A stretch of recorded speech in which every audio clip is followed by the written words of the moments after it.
Hi, everyone. Welcome and good evening. My name is Lauren Artilles, and on behalf of Harvard Bookstore, the Harvard University Division of Science, and the Harvard Library, I'm honored to introduce this virtual event with David Wallace, presenting his latest book, Philosophy of Physics, A Very Short Introduction, in conversation with Jacob Barandes. I hope everyone's week is off to a good, slightly late start. Thank you so much for joining us virtually tonight. Today's event is the latest installment in our Harvard Science Book Talk series, which works to bring the authors of recently published science literature to our Cambridge community and beyond. Our fantastic fall schedule is off to a great start. Coming up in the series on Wednesday, October 20th, we'll host cosmologist Stefan Alexander for his new book, Fear of a Black Universe, An Outsider's Guide to the Future of Physics. To learn more about this and our other upcoming virtual events, you can visit harvard.com and sign up for our email newsletter, or check out the page harvard.com/science for more info. We also have a Science Research Public Lectures YouTube channel. We can view previous talks that you might have missed, and I'll be sharing the link to that in the chat shortly. Tonight's discussion will conclude with some time for your questions. If you have a question for our authors at any time during the talk, just click on the Q&A button on your screen, and we'll get through as many as time allows. In the chat, I'll be posting a link to purchase Philosophy of Physics on harvard.com, as well as a link to donate in support of this series and our store. Your purchases and financial contributions make events like tonight's possible and help ensure the future of a landmark independent bookstore. So thank you so much to our partners at Harvard University and to all of you for showing up and tuning in support of authors, publishers, indie bookselling, and especially for science. And finally, as you may have experienced in previous virtual gatherings, technical issues may arise. So if they do, we'll do our best to resolve them as quickly as possible. Thank you for your patience and understanding. And now I'm delighted to introduce this evening's speakers. David Wallace is the Mellon Chair in Philosophy of Science at the University of Pittsburgh and has joint affiliations with the Department of Philosophy and the Department of History and Philosophy of Science at Pittsburgh. He has previously taught at Oxford University and the University of Southern California, and he's worked on many areas of philosophy of physics, including statistical mechanics, symmetry, quantum field theory, and quantum gravity, but he is best known for his work on the Everett or the many worlds interpretation of quantum mechanics. Jacob Barandes is a theoretical physicist and philosopher of science at Harvard University. He currently serves as lecturer and co-director of graduate studies for the physics PhD program at Harvard, where he teaches courses on the fundamentals of theoretical physics, classical electromagnetism, general relativity, and the history and philosophy of quantum mechanics. He is also a faculty affiliate of the Harvard Black Hole Initiative. His research publications span the foundations of quantum theory, philosophy of science, and quantum field theory, and he also organizes an international workshop series on physics and philosophy. Tonight, they'll be discussing David's latest book, Philosophy of Physics, part of Oxford University Press's Very Short Introduction series. And without further ado, I'm excited to turn things over to Jacob, who'll give us a bit of background on this project and David's work. The digital podium is all yours, Jacob. Thanks so much, Lauren, and thanks to the Harvard Bookstore and everyone involved with the Science Book Talk series for all your hard work making events like this possible. Thanks also to David Wallace for taking the time to talk with all of us. I'm really looking forward to this discussion. I'd like to preface our conversation with some remarks about Professor Wallace and his new book, Philosophy of Physics, A Short Introduction. I have it right here. It's a very good book. Professor Wallace is a remarkable figure in the philosophy community, a real philosopher's philosopher. Professor Wallace is widely respected in the field for his expansive research interests, his clear explanations, and his rigorous approach. I've always learned a lot from his talks and his writing. I hope he hasn't been bothered too much by all my questions over the years. His new book is the real deal. It's a serious introductory treatment of the subject, and I'm thrilled that Professor Wallace wrote it and made it available to the wider public.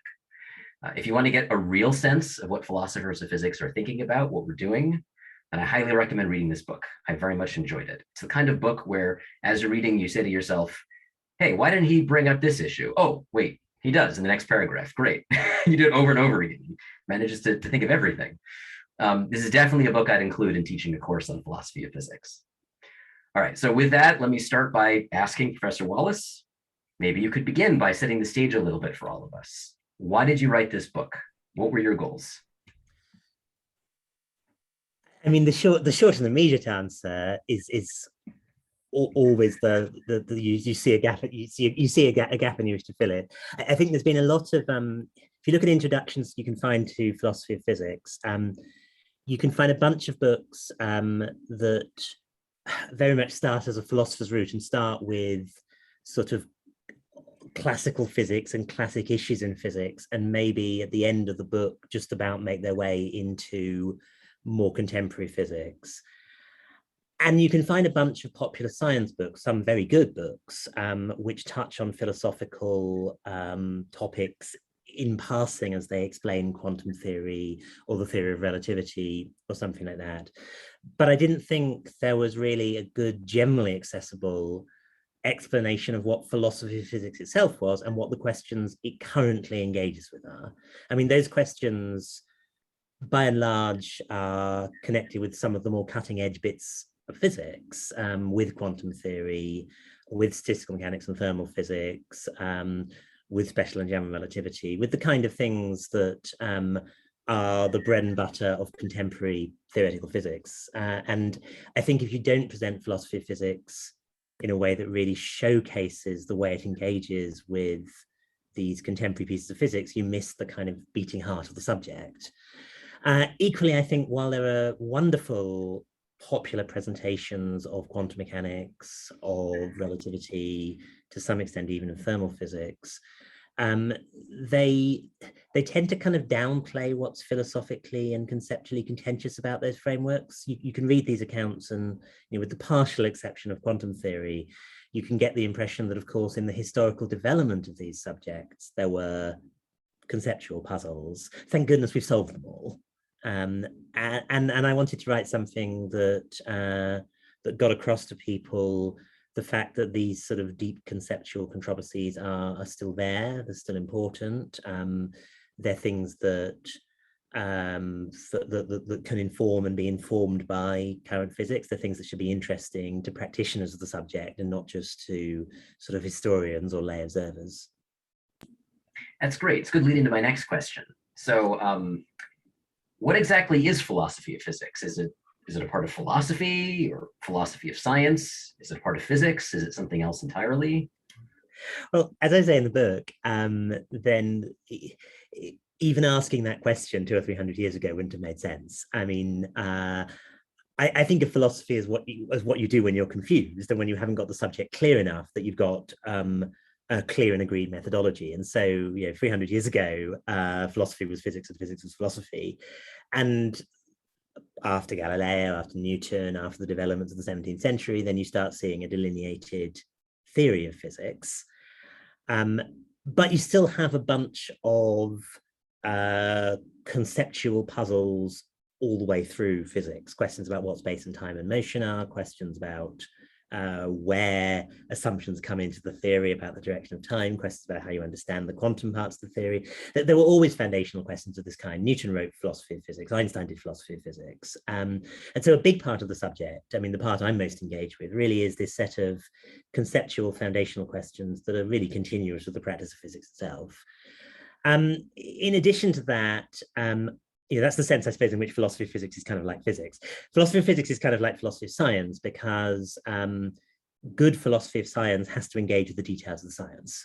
You can't go around asking, how does the scientific method work, if your prototype for what a scientific law is something like all F's are G's. Scientific theories don't look like that at all. You need to keep up with examples from science to do good philosophy of science. And thirdly, if you want to do core philosophy, if you want to ask questions about metaphysics, questions about epistemology, those questions kind of started off as, well, as I say, as indistinguishable from physics questions. And there's still been a tradition of answering those questions that regards them as being sort of wholly owned and operated by philosophy. But most philosophers would recognize that if we want to do metaphysics and understand the deep structure of the world, then we're going to need to be informed by what's going on in physics. So the sort of common thread there is philosophy of physics is sitting between physics and the philosophy of science and general philosophy, and the discipline is often about bringing tools and ideas from one of those areas where they can be useful in another of them. Thanks. So you mentioned metaphysics and epistemology. Just for the benefit of everybody who's here, what do these mean and how are they related to physics? Why are they something that a philosopher of physics would care about? Okay, good. So metaphysics is kind of asking questions about what's the deep nature of the world like. What classic metaphysical questions would mean something like, why am I now the same entity as I was yesterday? Can we think of the world as having fundamental building blocks, and how can we understand the way in which larger things relate to smaller things? What are the ways in which mathematics connects to the description of reality? And a whole bunch of questions of this kind. What's the nature of causation? A lot of those questions sound half like physics, and they are half like physics. There's a style of doing metaphysics that doesn't pay that much attention to what's in physics, and I think that style, if it made sense 300 years ago, is pretty questionable now. There's a style of doing or not doing metaphysics that says this is a waste of time and you should just carry on doing physics. I think that fails to recognize there are certain sorts of questions that physics is never quite directly going to answer by itself. I think good metaphysics is about asking questions about the structure of the world on many levels, and on a level of generality that's broader than science but informed by science. And epistemology literally again means our theory of knowledge, how we come to learn about the world, and some aspects of that are connected with very sort of, if you like, ordinary person level questions like that, like how do I think about the evidence of my senses? To what extent can I know something through the testimony of others? Is there a fundamental difference between me knowing what's on the wall of your room because you've told me, versus because I've seen it across your Zoom channel, versus because I'm standing in your room right now and looking at them? But a lot of our theory of knowledge these days is our theory of scientific knowledge. So epistemology sort of flows into the method of science. And there's been a tradition right through the 20th century of thinking that there's going to be no principal distinction between understanding epistemology and understanding the scientific method. Thanks a lot. So maybe you could paint a different picture. What is it that philosophers of physics actually do? Like, what does your working day look like? I imagine a lot of people imagine that you're sitting in an armchair just thinking really hard about things. But like, what is it that philosophers of physics do every day? Yeah. I mean, there's a bit of the sitting in armchairs, although I tend to walk around when I'm thinking. So thinking specifically of the sort of research aspect of what you do with your time, as you know, quite a lot of what an academic is doing is a bunch of things that's pretty much the same, from philosophy to history to physics. But when I get a day that's a research day, it involves reading a lot. To some extent, it involves calculating. I spend a lot less time doing calculational mathematics than a theoretical physicist would do, but I don't spend no time doing it. A lot of it involves writing. I mean, the stereotype of the philosopher who sits in the armchair and thinks, these days they tend to pull the armchair up to a computer, and you tend to think through typing to a large extent. You don't tend to know reliably what your argument's going to be until you've tried to put in writing. And a huge amount of what I spend my time doing is talking to other people, whether that means by email or through Zoom conversations, or increasingly as the pandemic abates, actually in person.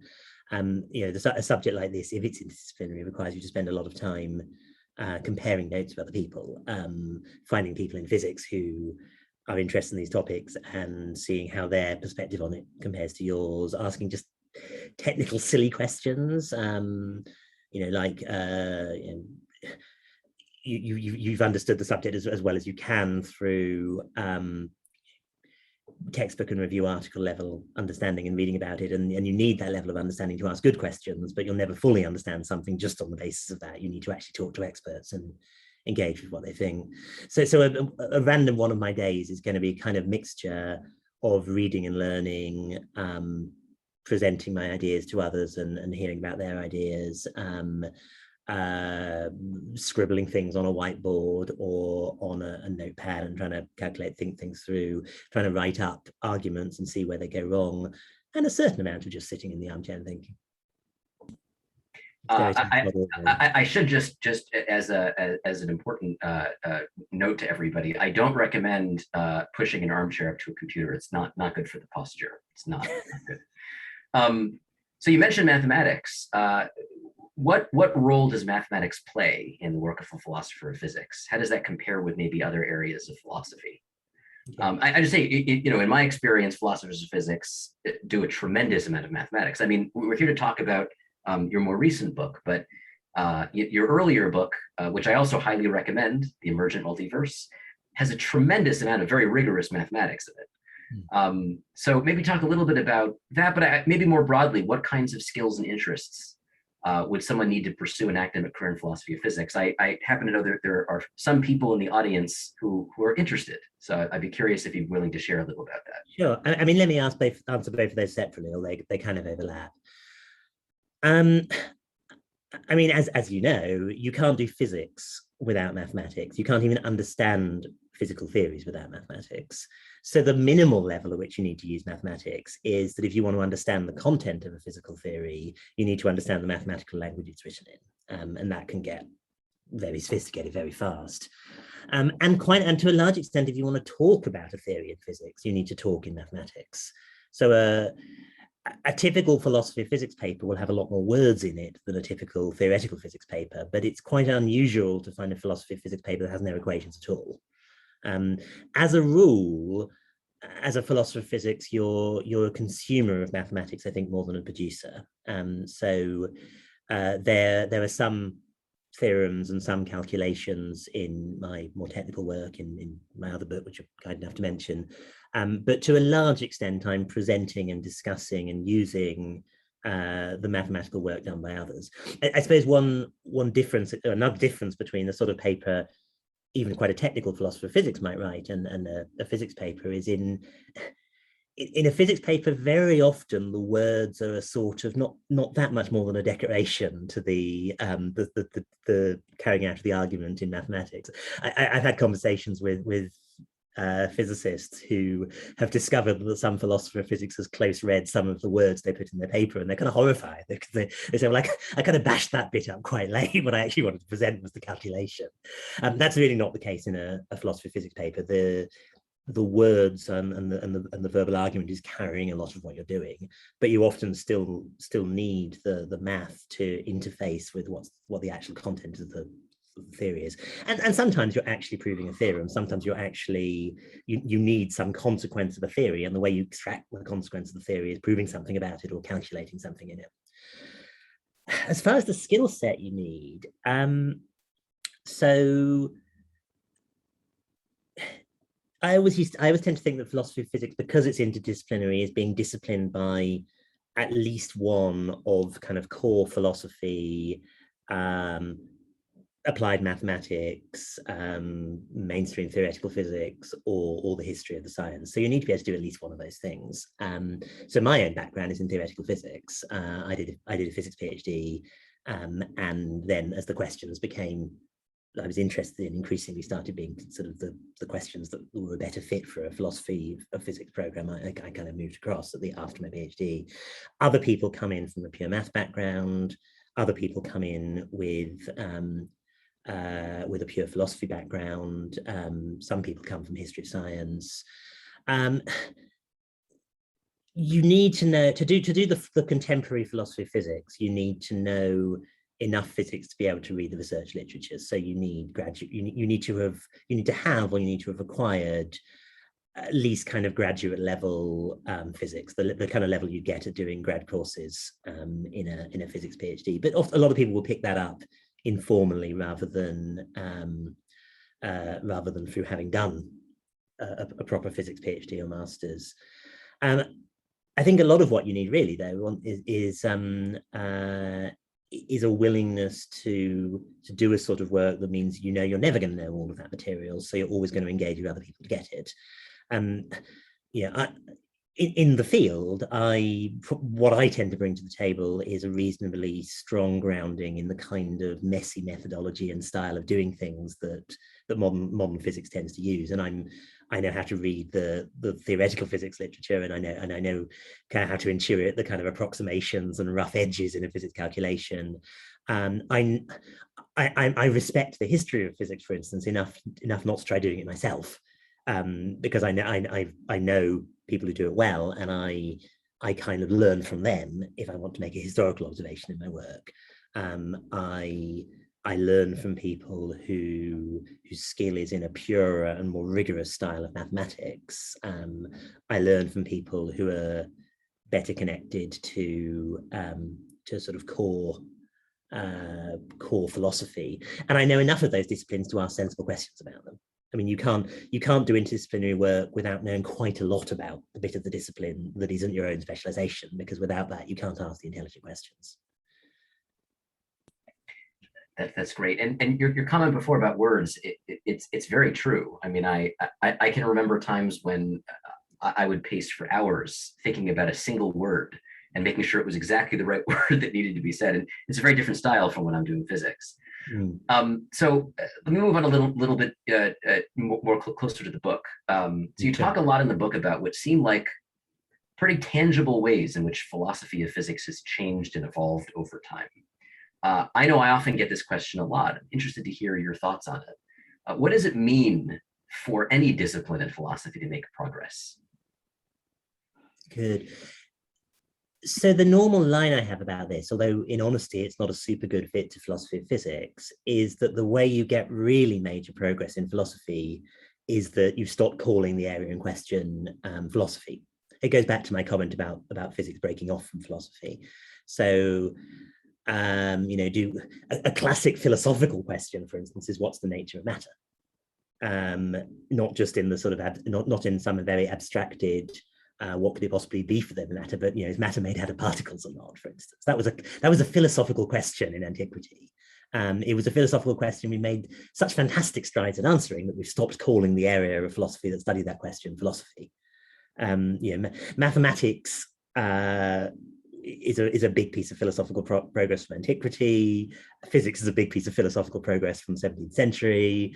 Evolutionary biology is a big piece of philosophical progress from the 19th century.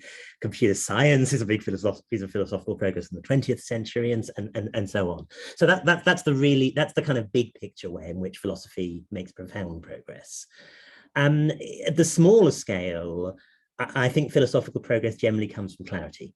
So one understands what's at stake in a debate more, and one knows what presuppositions are relevant for certain points of view. So to take an intractable example, think about the problem of free will. Have we made progress on the problem of free will in philosophy? Well, no, in the sense that we haven't moved from a lack of consensus to a consensus. Yes, in the sense that the landscape of options there is vastly better understood. The kind of the versions of, say, the compatibilist position that free will is not fundamentally in conflict with a deterministic universe. That's something we just understand way better than we understood in the 18th or 19th century. And it's something, again, which we understand in much better dialogue with cognitive science and physics than we did in the 19th century. In philosophy of physics, particularly because it's so interdisciplinary, I think it's hard to completely separate what counts as progress here from what counts as progress in the more extremely conceptual ends of physics. I think the way we talk about quantum mechanics in advanced textbooks these days, in discussions of the quantum classical transition these days, in the way in which people in string theory or quantum field theory talk about measurement these days, those ways of doing quantum mechanics are noticeably different and I think more sophisticated and informed than they were in, say, the 1970s. And while I wouldn't want to say that philosophy of physics defined institutionally has been the major driver of those things, I think there's a continuity and a flow there. So the interdisciplinary task of understanding quantum mechanics has advanced really very substantially in the last 30 years, and you see those advances in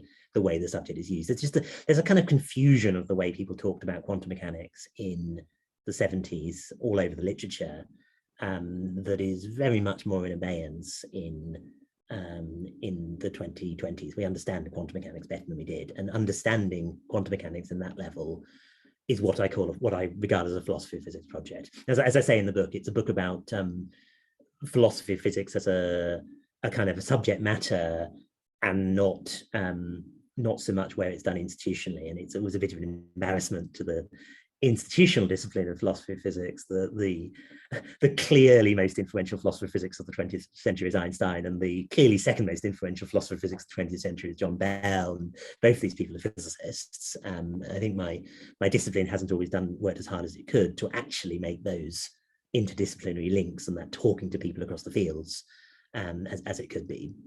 But it does to some extent. And again, if you step back and you look at the actual philosophy of physics questions, whether they're being done by physicists or mathematicians or philosophers or all of them, then that clarity and understanding of what we're doing and the way that informs more practical physics, that's how we make progress.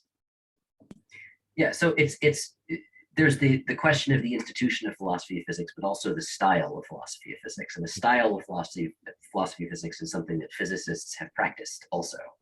And sometimes practicing it has led to significant progress. Okay, so another question that I often get from people is how is philosophy of physics in your experience? I mean, people don't ask me about your experience, but in general, they ask me, I'm asking you. In your experience, how have perceptions about philosophy of physics changed in the academic community, and in particular among physicists? Do you feel like there's been some growth and evolution there? How so? What are your thoughts about that?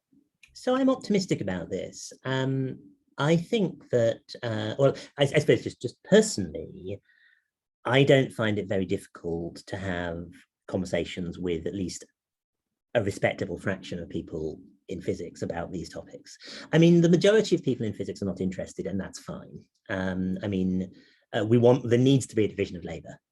It's important that not everyone is spending their time predominantly thinking about foundational questions, and everyone has finite time as to which conversations and which intellectual activities they want to engage with, and that's good. There are people in quantum field theory who just whose research style and approach of doing things, it doesn't really need to engage with philosophy of physics, just as there are people in biochemistry who don't need to engage with physics at a deep level. But many physicists are really interested in these conceptual questions, and I think the trend is positive in terms of more people being willing to engage there. I think that partly reflects the fact that philosophy of physics has successfully upped its game, or philosophers engaged in physics, if you like, have successfully upped their game over the last 40 or 50 years. If you went back to the 60s or something, you'd find virtually no expertise in the technical content of physics among philosophers. Over the ensuing period, you find that over the 70s and 80s, philosophers get quite on top of a lot of the formalism of general relativity and space-time theories and start doing really very technical work on that. Over the 80s and 90s, that starts happening with quantum mechanics. Over the 90s and 2000s, that starts happening with statistical mechanics. Over the 2000s and 2010s, it happens with quantum field theory. I also think the last 10 this is a bit difficult to separate from my own research preferences, because in some ways I'm describing one style of the subject that I think is good, but I think there's been a growth in the subject in the last 10 or 20 years in engaging with slightly more of the messy practice of physics. I think one of the problems that philosophy of physics has sometimes had in engaging with physicists is philosophers have had slightly too pure and pristine an idea of what a theory in physics looks like. I mean, there's a style of doing physics which mathematicians like, where everything is utterly rigorous and results are not merely calculated, but really proven. And that style of doing physics has made important contributions, but most of physics, as you know, is not in that key. And by and large, that method of mathematical rigor is not practical as a way of proceeding with physics. And you just spend far, far too much time dotting I's and crossing T's and not enough time exploring. And to some extent, you'd be looking for an inappropriate rigor on a subject that you're still trying to develop and work out how to formalize. So I think philosophy of physics is, I think one of the good developments of the last 20 years has been an increasing willingness to engage in those sort of subjects. I also think that some of physicists suspicion of philosophy, if you like, comes from the quantum measurement problem and the puzzle of just how to make sense of quantum mechanics. And I think, in my experience, physicists are a lot more willing to have conceptual conversations when they're not about the measurement problem. Part of that, I think, is that the measurement problem, or aspects of the measurement problem, aspects of the how do we understand quantum mechanics problem, have been sort of a bit sterile in physics. There are ways in which they've led to really interesting, important developments, but certain aspects of asking those questions, they haven't seemed to physicists to be that relevant to the kinds of things they're doing. If you get physicists engaged in a conceptual question that they think is relevant to what they're doing, they're really happy to have a conceptual level conversation. And a classic example of this is the set of questions about whether black holes are ordinary thermal systems, how we should understand radiation from black holes, how we should reconcile the fact that quantum theory doesn't seem to involve ever losing information about something with the fact that things that disappear into black holes appear to be lost forever, even when they come out as thermal radiation. Those are deeply conceptual questions. But the high energy physics community has been agonizing about those questions for half a century. So it's absolutely not that physicists don't care about conceptual questions, but it's easier to have those conversations where the questions seem to link into other activities. It's also, frankly, easier to have conversations about philosophy of physics with physicists if you use the word conceptual rather than the word philosophical. And you should absolutely avoid the word metaphysical. It's a good tip, thank you. So your book mentions many different branches of philosophy of physics, but it focuses on three core areas that are particularly important historically, continue to be important today. I figured we would take maybe another 10, 15 minutes to talk about these, then we'll open things up to audience questions. I see some questions already showing up. So let's address these one at a time, and we'll get to quantum mechanics. That's the third one. But I want to start with space, time, and motion. So I'm hoping you can say a little bit about what are some of the outstanding foundational questions, conceptual questions that philosophers of physics have had, continue to have about time and space, and are any of these still open questions that are still being actively discussed today? Good. Yeah, so I start the section of the book that talks about this with Newtonian physics, and the kind of classic questions there were, do we want to think of motion as something that is relative, or is the movement of a body similarly to be understood as motion relative to other bodies? If it's, or is it to be thought about as a movement against some kind of absolute background? And the nature of the debate in the 17th century was sort of very much we have a problem conceptually with the idea that motion should be anything other than relative motion, but relative motion just doesn't seem adequate for the science we want to do. We want to say that objects continue in a straight line at constant speed unless acted on by a force. If motion's relative, then something's moving in a straight line with respect to some objects and not with other objects. So trying to get a clear notion of what motion was and how to think about relative as absolute notions of motion was really important to 17th century mechanics. And this might seem more of a surprise to people, but those questions haven't really gone away. The popular idea of this is that sort of the theory of relativity, in a way, told us that yes, all motion is relative, and that was the end of the story. But as you know, of course, that's not at all what happened. The principle of relativity basically says that physics looks the same in a reference frame that's moving as it does in a reference frame that's stationary. But in the first place, that principle was worked out by Galileo in the 17th century. Einstein made incredible contributions in his development of the theory of relativity, but that wasn't one of them. And secondly, the very notion of saying, well, physics in a moving reference frame is different from physics in a stationary reference frame. That question, that way of putting it, kind of relies on this idea of what a reference frame really is. And again, you can't simply reduce that to some arrangement of matter, because there's no arrangement of matter that is itself not acted on by other forces. So trying to understand the nature of motion here is really still playing a part in the foundations of special relativity. You can see versions of these questions transformed, but not unchanged, not transformed out of recognition in thinking about what's really going on in the structure of general relativity. You can even see it in some of the foundational questions in quantum gravity. And that question relates to sort of the other question that was a little less obvious in 17th century physics, but is more clear now, which is the nature of symmetry. So symmetries are, in some sense, transformations that seem to take one state of affairs to a different state of affairs, but in some sense an indistinguishable state of affairs. The principle of relativity is a principle of symmetry. Physics looks the same in stationary moving frames. Physics looks the same if you move to a different place. Physics looks the same if I turn in a different direction. And symmetry is up there with quantum mechanics and relativity as the core unifying, one of the core unifying principles of the 20th century revolutions in physics. But symmetry remains sort of deeply puzzling in lots of ways. And physicists puzzle about symmetry. We deepen our understanding of symmetry. Trying to know what's going on in symmetry is in many ways indistinguishable now from the general question of just how we understand motion. You say at one point in your book, I think this is a direct quotation, you say, hardly anyone really thinks in 4 dimensions.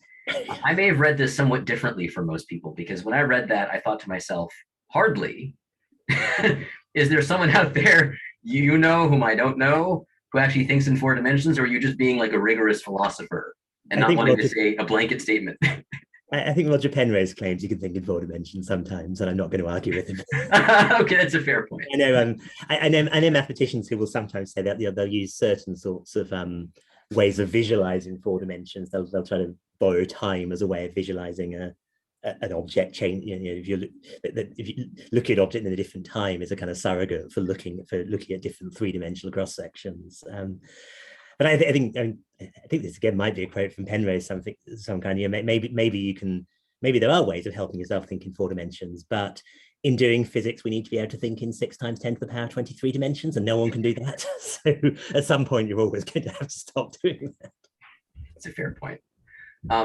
So later in the book, you talk about statistical mechanics, but before I get to statistical mechanics specifically, before we get to statistical mechanics specifically, you talk about some more primordial concepts that play a very important role in statistical mechanics, and that our attempts to understand statistical mechanics have influenced, right? Our understanding of probability and our understanding of, on one side, reductionism, and the other side, emergence. Yeah. You also talk about this notion of autonomous laws. I'm wondering if you could talk a little bit about these concepts, because they're very tricky. And some of them are maybe more familiar to people, like probability, or at least they feel more familiar to people.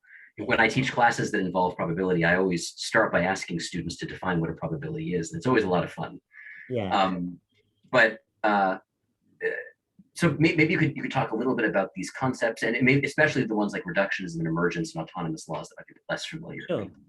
Sure. Well, let me talk quickly about probability and then a bit more about emergence. I mean, probability is one of these classic concepts that we know how to use but can't explain what it is. I used to, when I was at Oxford, you have interviews for students to decide who gets undergraduate places, and that's actually a faculty job in the UK. And one of the questions I used to ask people was, I had 2 dice. I had a die, and I asked, what's the probability of getting 6 if I roll the dice? And of course, it's an extremely easy question to answer. And then I asked them what the statement meant. And I'm not expecting a correct answer, because there isn't really any consensus of the correct answer. But what you find is people will quickly try things like, well, there are 6 possible ways the die could have landed, which won't do. There are problems with that. Or if you roll the dice lots and lots of times, you go 6 about 1/6 of the time, and there are problems with that. There's just really no completely satisfactory philosophical account of probability. It's very much something where we know and we see it, but it's still wide open just how to think about it. And that comes up a lot in statistical mechanics, which is very much a subject that you get when you bring probability concepts into ordinary mechanics. It's also a subject that's really concerned with this relation between descriptions of the world on different scales. And I think in some ways that's the deeper aspect of the theory. One of the really important things to understand about physics is we don't really have one theory of physics. We have thousands of theories of physics. We have our theory of neutron decay and our theory of superconductors and our theory of plasmas in situations where you can neglect short distance interactions and our theories of plasmas in regimes where you can't do that, and our understanding of copper and our understanding of the structure of the sun and so on.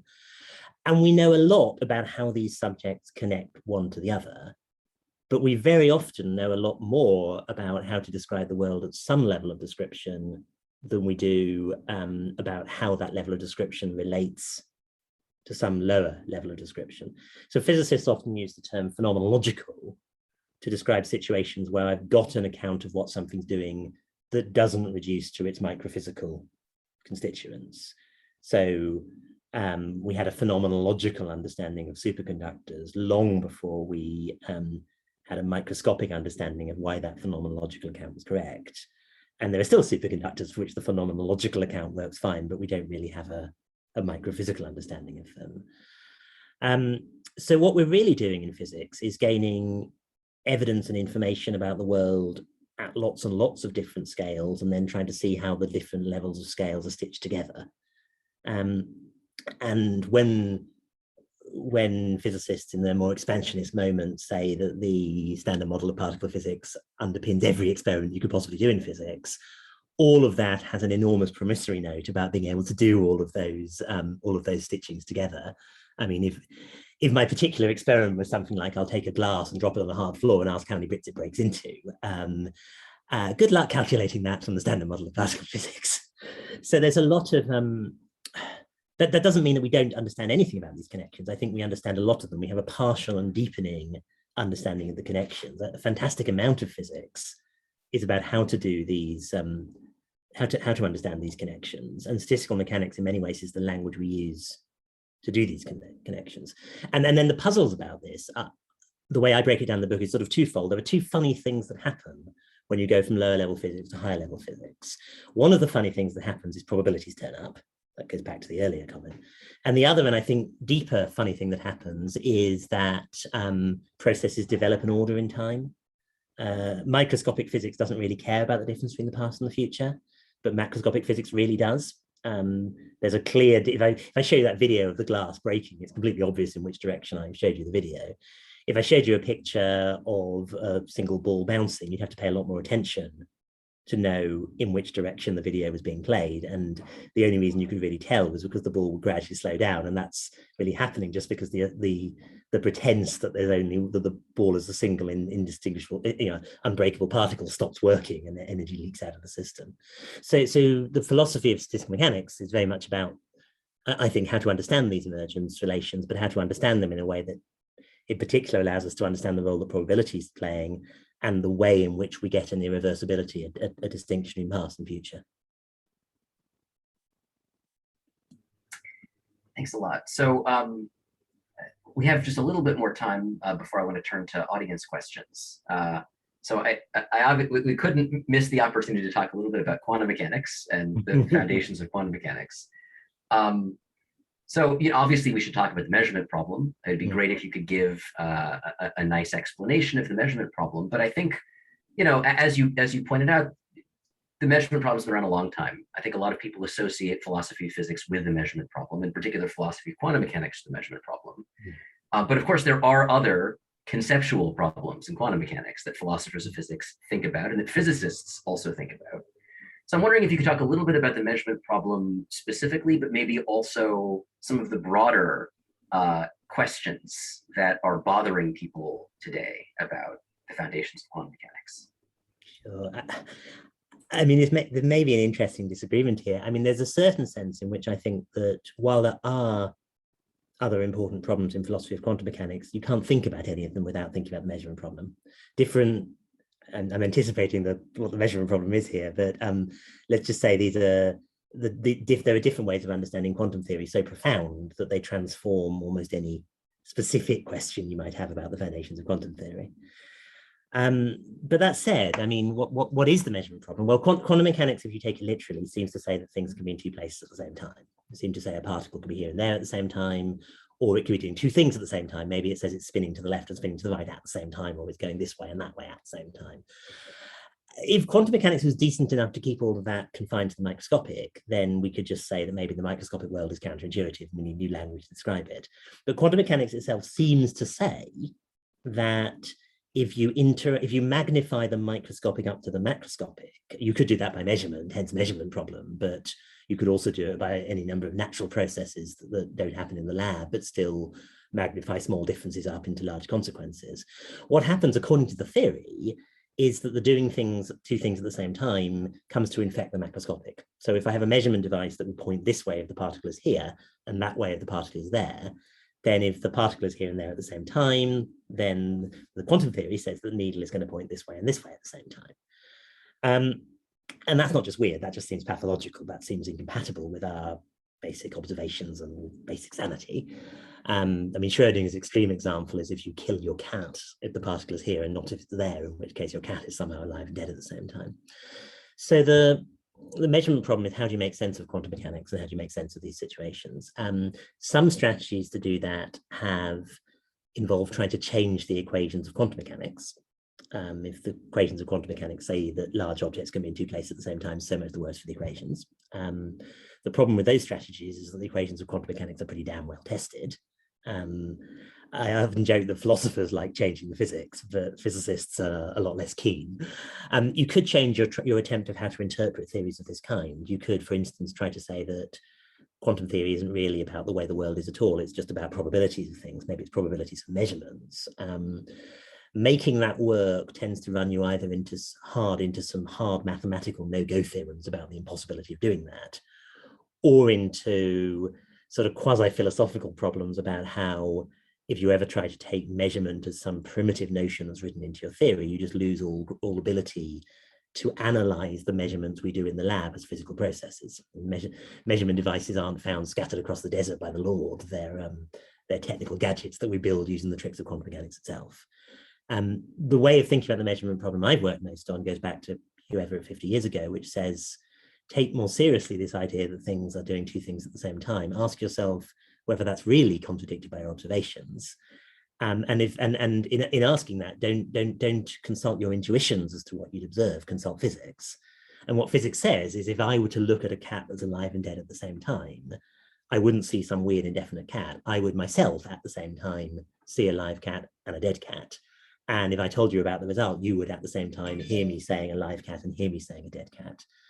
And if you put all those things together, you start getting, there's more to say than I have time in this moment, but you start getting a picture where the world as a whole is doing multiple things at the same time. And if you try to understand what that says, it leads you to the sort of many worlds picture where, you know, we just take literally that description of many things happening at the same time, and we realize what it's describing to us is many classical goings on at the same time, not interacting with each other very much. And that's kind of what a world is. It's great. So we have a couple of audience questions and we have about 10 minutes. I want to make sure we get to them. I'm going to ask them in no particular order. Let me start with, okay, this is a very good one. So there's a question for either / both speakers. This is from an experimental condensed matter physicist who writes, I agree that philosophers of physics should keep up with developments in physics, but how and to what extent do you think experimentalists should incorporate philosophy of physics into their work? I think this is a particularly good question because, you know, there's a sense, I think, that a lot of philosophy of physics engages with theoretical physics. And you know, many of the people we associate on the physics side with philosophy of physics, like Einstein and John Bell, were theoretical physicists. Yeah. And I think that there really isn't enough attention to the connection between philosophy of physics and experiment. So I'd be very interested to hear your views on this. Yeah, it's a great question. And I'm not totally sure I know the answer. I mean, to some extent, of course, once you're in the process of doing your experimental work, then the problem is defined in a sufficiently sharp way that probably the conceptual foundations of it aren't so relevant. But in trying to work out what you want to do and how you think about the theory and what experiments you want to do, then of course theoretical and conceptual things matter more.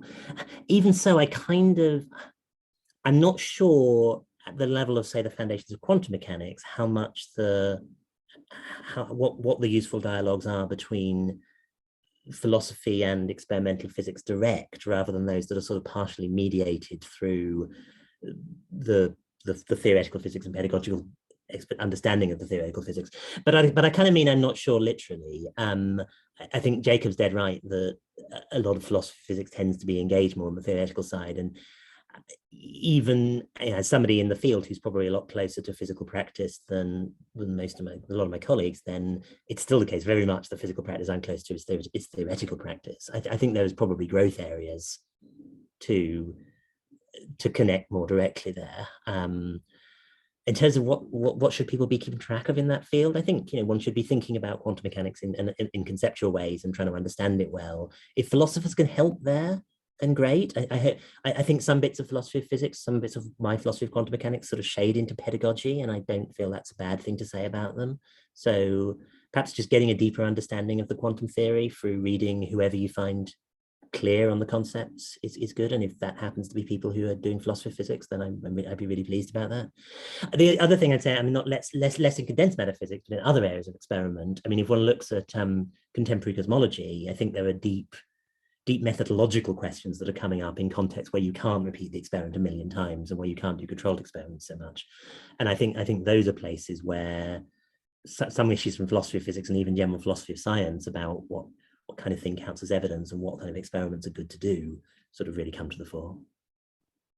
You talk actually in your book about a couple of things that do seem that they could be particularly relevant to experimentalists. You talk about the theory latenness of observations, the difficulty in doing pure observational science because of the important role that theory plays in how we make sense of our observations. What do you think experimentalists should know about the theory latenness of observations? I think the truth is they know it anyway. I mean,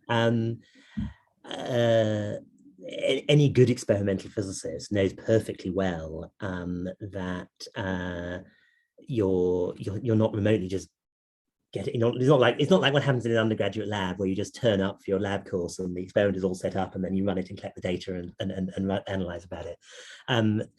Coaxing and persuading the physical world to give you data is just an impossible activity without a sort of deep understanding of the gadgetry you're building. I mean, CERN is the extreme example of this, of course. There is nobody on the face of the earth understands how CERN works in totality.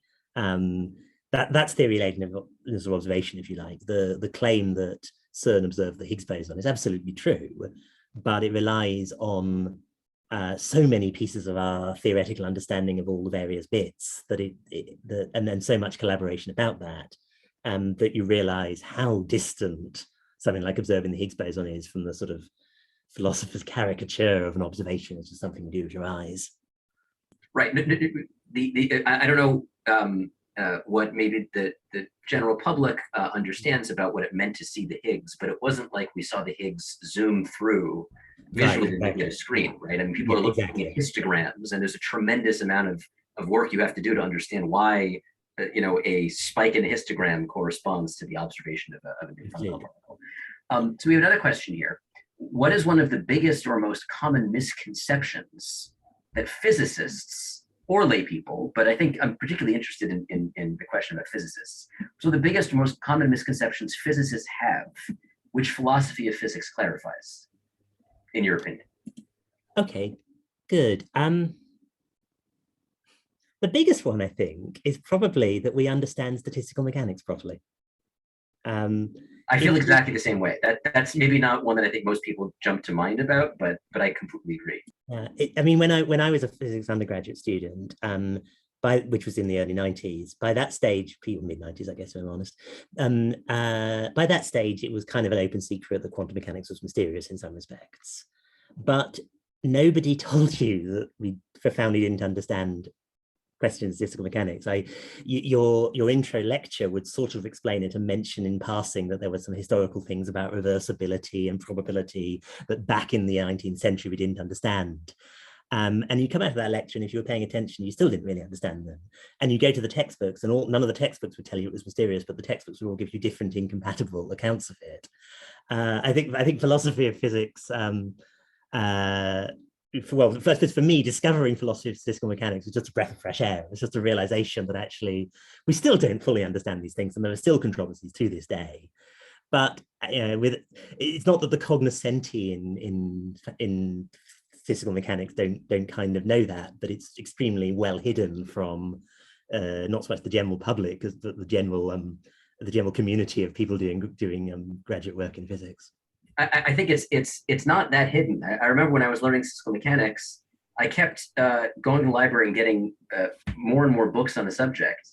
And it was remarkable, just what you said, that they all spoke very definitively about how the subject worked, and yet they all told completely different stories about where the underpinnings came from. And so I interpreted that at the time as me just not understanding something that clearly the people who worked on this understood. But over time, I realized this is exactly an example of where there's some philosophical incoherence about a subject. So we have a couple more questions. We have 3 more minutes. I want to see how many we can get to. So this is a great one. What questions are you working on now? Great. I think a lot about statistical mechanics and the direction of time at the moment. I've been thinking quite a lot about symmetry. And in particular, I've been thinking about how we understand symmetry when we realize that the physical system we're considering usually isn't the universe. Philosophers of physics have a bit of a bad habit of always thinking about the whole universe. I've been trying to think about subsystems and how we think about what isolated subsystems are. I'm also interested a lot at the moment in questions about how black holes evaporate, and trying to almost do semi-pedagogical work and getting just clear on how what the form of the argument is, and which bits of the story we understand solidly and which bits are still kind of speculative. It'd be great to probe all of those, in particular black hole evaporation, which I'm sure some of the people here have heard about, but it would be great to go in more depth. We don't have the time. So I think we have maybe time for one more question. Let me ask this one. So this question is the probability, so in your opinion, is the probability in quantum mechanics inherent, or could we someday have a non-probabilistic understanding in the same way that probabilities in the macro world tend to converge to 0 or 1 as we get more information? Good. Okay. This very much depends on your interpretation of quantum mechanics. My subjective judgment is that it is highly unlikely that we will find a sort of classical deterministic theory that underlies quantum mechanics. I think there are deep reasons to think that that's not going to happen. It's not like I can't prove it, but I can prove that theory will be pathological in a number of ways that I think are very unlikely to be realized. There's a different sense, I think, in which quantum mechanics does become fundamentally non-probabilistic, which is that I think the probabilities in quantum mechanics only arise in macroscopic contexts, and they only arise approximately. I think the underlying mathematics of quantum mechanics is not exactly probabilistic. I think the best sort of verbal way of describing it is as a sort of a branching of physical goings on, but that branching structure looks like probability only approximately. So there's a sense in which quantum mechanics, understood literally, understood in the many worlds way I like, does tell us that the world is not fundamentally probabilistic, but not in the way we thought, not in the way of understanding the probabilities as simply a lack of information. The weird thing about probability in many worlds quantum mechanics is that you could be God, you could know everything, literally everything about the third person description of the world, and yet you couldn't know which of 2 outcomes was going to happen. You have to be situated in the world for that to be a meaningful question. And if God is standing outside the world, then God can't answer that. So I mean, in a sense, probability is a good example of generally what physics has done for philosophy problems. It's broadened our imaginations and showed us that there were ways of resolving these conceptual things that hadn't occurred to us until the world gave us a hint. So we're just about out of time. I wanted to give you the last word. Do you have any parting thoughts or words you want to share with everybody? Nothing dramatically springs to mind. I mean, these are fun questions. They're great to think about. I think people from very different backgrounds can make contributions to them, and people, sounds desperately wishy-washy, but people working together and talking to each other can make a lot of progress with them. So for people who are thinking of research routes, or people who are already in areas of academia, I think these are just great things to talk about and engage with, but they are also things that if you engage with them can make genuine contributions to the scientific frontier and the philosophical frontier. Great. All right. So I think we're just out of time. I want to thank Professor Wallace again for spending the time talking with all of us. I want to thank everybody who was here in attendance. I want to thank everybody for your amazing questions. I'm sorry we weren't able to get to everybody's questions.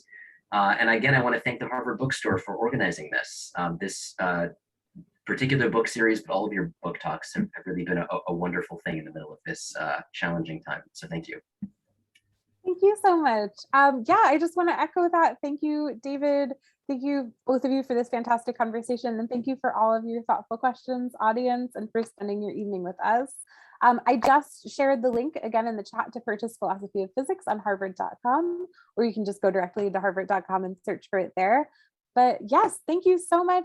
Thank you to our partners at Harvard University Division of Science and the Harvard Library. And from all of us in Cambridge, Massachusetts, have a great night. Keep reading and please be well. Thank you.